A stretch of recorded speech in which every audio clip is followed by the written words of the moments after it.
안녕하세요. 오늘은 기초연금 자주 하는 질문과 답변 함께 알아보도록 하겠습니다. 자, 먼저 첫 번째, 국민연금을 받으면 기초연금을 받을 수 없나? 두 번째, 나는 언제부터 받을 수 있나? 세 번째, 자녀가 소득이 있으면 안 된다? 네 번째, 기초연금 신청할 때 접수비를 내야 하나? 다섯 번째, 기초연금 탈락하면 재신청이 불가능하다? 이렇게 총 5가지 질문을 하나하나씩 차근차근 알아보도록 하겠습니다. 먼저, 국민연금 받아도 되나? 답은 yes. 국민연금 받아도 됩니다. 기초연금은 수급자, 그러니까 연금을 받으실 분의 연령과 소득 인정액만 충족하면 됩니다.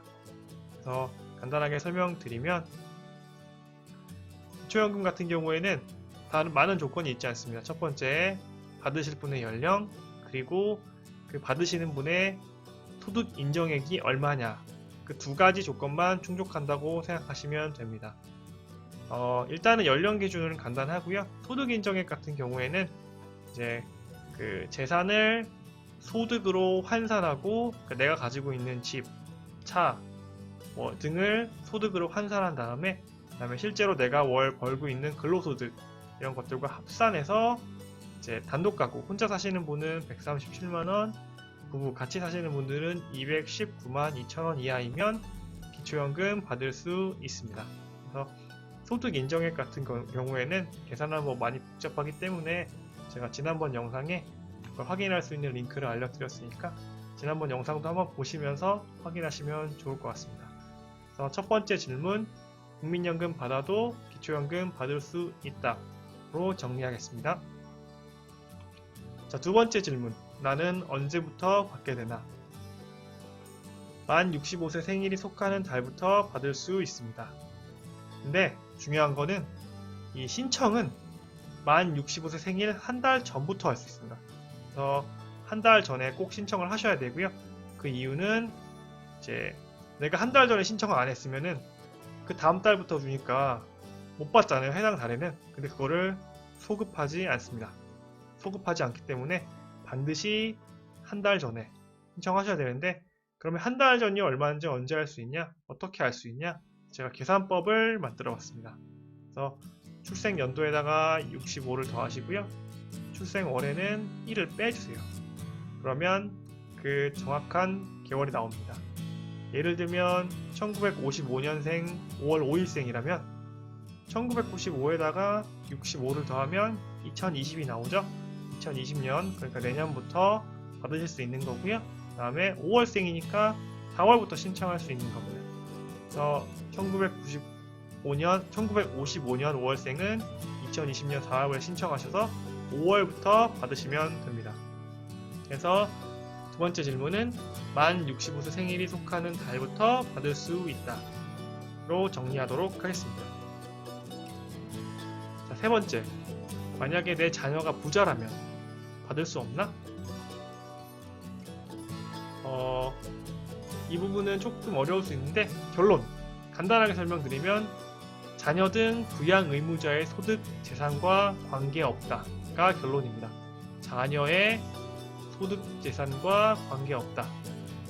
본인 그리고 배우자의 소득 재산만 조사한다. 이것이 결론입니다. 그래서 근데 간혹 내가 자녀가 소유하고 있는 고가주택에 거주하면 그 거주하는 것에 대해서 일정 부분 소득으로 환산하는, 소득 인정액으로 환산하는 그런 게 있지만 우리 자녀가 부자여서 나는 지금 당장 돈이 없고 재산이 없는데 기초연금 받을 수 없다는 잘못된 이야기입니다. 그렇기 때문에 자녀가 부자여도 받을 수 있고요. 자녀가 가난해도 받을 수 있고, 자녀 등 부양 의무자의 소득 재산과는 관계없이 지금 당장 나 그리고 배우자 이렇게 둘이 얼마의 소득을 벌고 있고 얼마의 재산을 갖고 있는지 그 2가지만 조사한다. 이렇게 생각하시면 됩니다. 세 번째 질문은 자녀가 부자여도 받을 수 있다로 정리하도록 하겠습니다. 세 번째, 기초연금 신청 시 접수비. 접수비 내야 할까요? 자, 기초연금 신청에는 접수비가 없습니다. 결론. 기초연금 신청에는 접수비가 없습니다. 제가 이걸 넣어드린 이유는 제가 기사를 본 적이 있는데 이제 대신 신청해 주겠다며 기초연금을 사기치는 사람들이 있었습니다. 그래서 기초연금이 저소득층 노인들에게 지급된다는 점을 이용하여 이제 내가 대신 신청해 드릴 테니 접수비를 주세요 라는 사기꾼들이 있었습니다. 그렇기 때문에 이 부분은 많은 분들에게 좀 알려주셨으면 좋겠어요. 이런 사기가 있다는 걸 여러분들이 아시고 이제 절대 당하시지 않도록 해주시면 좋을 것 같고요. 그렇기 때문에 대신 접수할 수는 있습니다. 대리인이. 근데 이제 그런 경우에 통장이나 신분증, 개인정보를 요구하면 100% 사기꾼이다 라고 생각하시면 됩니다. 그래서 내가 대신해달라 라고 부탁해주지 않았는데 먼저 대신 해주겠다 라고 접근하면서 접수비를 달라고 하는 경우에는 100% 사기꾼이다 라고 생각하시면 되겠습니다. 자, 마지막 질문입니다. 기초연금 탈락 후에 재신청 할 수 있나 없나? 그래서 요거는 이제 예를 들면 내가 지금 재산이 너무 많아서 혹은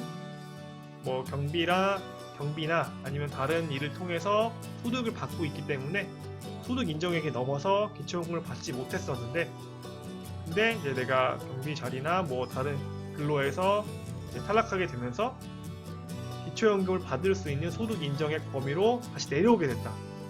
그러면 받을 수 있습니다. 그리고 혹시나 그 소득 인정액이 저희 매년 지금 상향되고 있는 추세인데 그래서 그 소득 인정액이 상향된다면 내가 기존에 똑같은 돈을 벌고 있었다 하더라도 소득 인정액이 향상됐기 때문에 내가 기초연금을 받을 수 있는 범위 안으로 들어오게 됩니다. 그렇기 때문에 받을 수 있습니다. 때문에 기초연금은 탈락하더라도 재신청하여 받을 수 있다. 그래서 두 가지 조건이 생기는 거죠.